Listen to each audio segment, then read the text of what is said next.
हरे कृष्ण। हमें आशा है कि आप सभी आने वाली सफला एकादशी का पालन करके अपने जीवन को सफल बनाने की तैयारी में लगे होंगे। वर्ष 2025 अपनी पूर्णाहुति की ओर आगे बढ़ रहा है और ऐसे में पौष मास के कृष्ण पक्ष में आने वाली ये सफला एकादशी वास्तव में हमारे लिए एक सुनहरा अवसर है, क्योंकि पौष मास वैसे भी तपस्या और साधना के लिए विशेष मास बताया गया है। ऐसे में आती है ये सफला एकादशी और इस बार ये एकादशी 2 दिन आ रही है।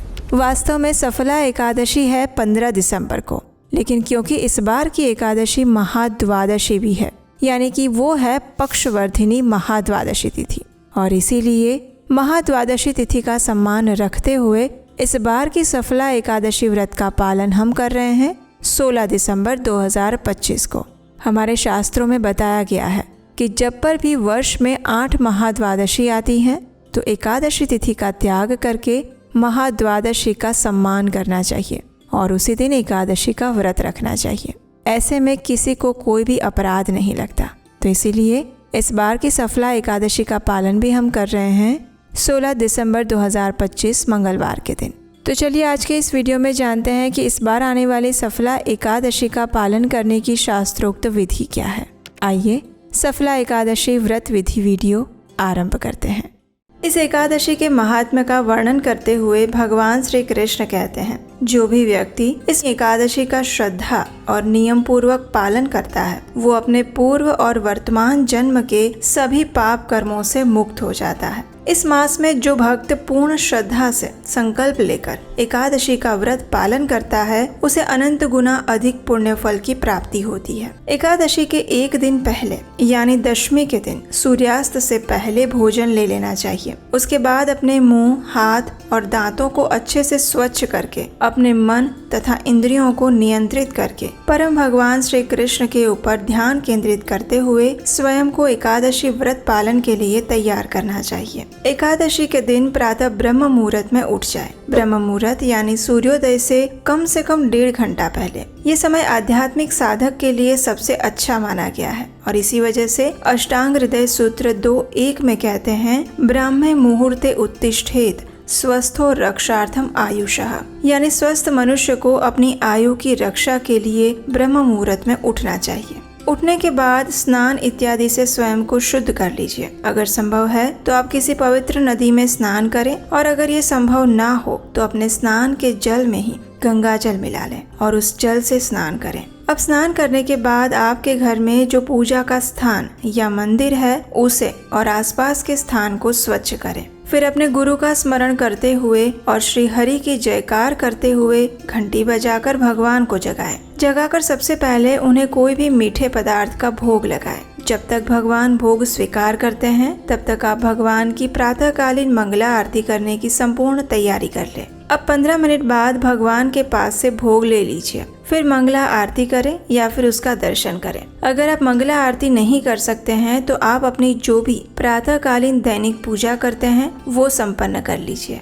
उसके बाद आप भगवान के समक्ष हाथ में गंगाजल लेकर एकादशी व्रत का संकल्प लीजिए और संकल्प लेते हुए भगवान से इस प्रकार प्रार्थना कीजिए, हे प्रभु, आपकी प्रसन्नता हेतु और अपने शुद्धिकरण हेतु मैं इस एकादशी का पालन करने जा रही हूँ। इस दिन मैं भोजन से विरत रहूंगी और अगले दिन अन्न ग्रहण करूंगी। हे पुंडरीकाक्ष, हे अच्युत, कृपया मुझे अपनी शरण में लीजिए। इस प्रकार संकल्प लेकर हाथ में रखे हुए उस गंगाजल को अब तुलसी के पौधे में अर्पित कर दें। और अब समय है तुलसी देवी की पूजा आराधना करने का। तुलसी देवी को एक मध्यम उच्च आसन पर स्थापित करिए, उन्हें आवश्यकता अनुसार जल प्रदान करिए, उनके समक्ष घी का दीपक प्रज्वलित करिए और उनकी कम से कम 3 बार प्रदक्षिणा करिए। उन्हें प्रणाम करिए और इस मंत्र का उच्चारण कीजिए, वृंदायै तुलसी देव्यायै प्रियायै केशवस्य च कृष्ण भक्ति प्रदे देवी सत्यवत्यै नमो नमः। इस मंत्र का अर्थ है, हे वृंदे, हे तुलसी देवी, आप भगवान केशव की प्रिया है। हे कृष्ण भक्ति प्रदान करने वाली सत्यवती देवी, आपको मेरा बारंबार प्रणाम है। अब समय है उनके समक्ष बैठकर हरे कृष्ण महामंत्र का जप करने का। हरे कृष्ण कृष्ण कृष्ण हरे हरे, हरे राम राम राम हरे हरे। इस महामंत्र की अधिक से अधिक संख्या में माला का जप करना चाहिए और यही एकादशी के दिन करने योग्य सबसे महत्वपूर्ण कार्य है। इसलिए संपूर्ण दिन में या फिर प्रातः काल में इस महामंत्र की कम से कम 10, 16, 25 या 32 माला का जप अवश्य करें। जप समाप्त करने के बाद एकादशी की कथा सुनिए। कथा सुनते हुए अपने मन में भगवान श्री हरि का स्मरण करिए और एकाग्र चित्त होकर एक स्थान पर बैठकर आरंभ से अंत तक ध्यान पूर्वक इस कथा का श्रवण करिए। कथा श्रवण के बाद अब आप अपने दैनिक कार्य समाप्त कर सकते हैं। दोपहर या दिन के समय में श्रीमद् भागवतम और भगवत गीता का पाठ कीजिए। एकादशी के दिन अधिक से अधिक भगवान श्री कृष्ण की लीलाओं और शिक्षाओं का श्रवण तथा पठन करना चाहिए। भगवान की लीलाएं श्रीमद् भागवतम में है और शिक्षाएं भगवत गीता में है। इस दिन आप हमारे चैनल पर जाकर भागवतम कथा भी सुन सकते हैं। एकादशी के दिन हम उपवास का पालन करते हैं और ये उपवास 3 प्रकार के होते हैं: निर्जल, सजल और सफल। निर्जल यानी जिसमें एकादशी के संपूर्ण दिन में अन्न और जल दोनों का ही त्याग किया जाता है। इस दिन पानी की एक बूंद भी नहीं ले सकते और अगले दिन पारण के बाद ही जल और भोजन लिया जाता है। दूसरा उपवास है सजल, जिसमें आप उपवास में मात्र जल ही लेते हैं और कुछ नहीं। और फिर तीसरे प्रकार का उपवास होता है जिसे सफल उपवास कहते हैं। इसका पालन करते समय भक्त जल, दूध, फलों का रस और एकादशी प्रसाद ले सकते हैं। अगर आप नहीं जानते हैं कि इस एकादशी प्रसाद में कौन कौन सी चीजें लेनी चाहिए, क्या खाना चाहिए, क्या नहीं खाना चाहिए, तो उसके ऊपर भी हमने एक विस्तृत वीडियो बनाया है। उसका लिंक नीचे डिस्क्रिप्शन बॉक्स में है। इस वीडियो को देखकर आप वो भी देख सकते हैं। अगर आप चाय कॉफी पीते हैं तो प्रयास करना चाहिए कि एकादशी के दिन चाय कॉफी ना पिएं। बाहर के कोल्ड ड्रिंक्स, धूम्रपान ये सब कुछ बिल्कुल भी नहीं लेने चाहिए।